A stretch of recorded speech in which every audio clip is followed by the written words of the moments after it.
So this first cut we are making will determine the final thickness of the piece you want to produce. I want mine to be slightly larger than 18mm plywood.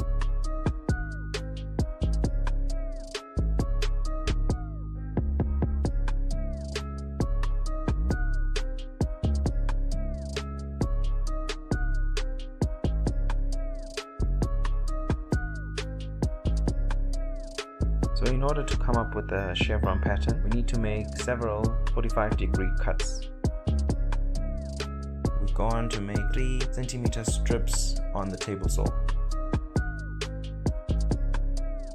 So the width that you cut your pieces will determine how frequently your pattern will repeat itself.